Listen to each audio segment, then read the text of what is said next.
பானிபூரி செய்ய பொட்டேட்டோ சென்னாவும் உப்பு போட்டு வேக வச்சுக்கலாம். லெமன் சைஸ் புளியை கரைச்சி ஊற்றிக்கலாம்.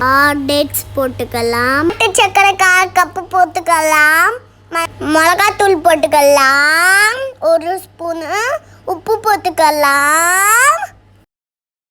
நல்லா வெந்த பிறகு ஆற வச்சுக்கலாம்.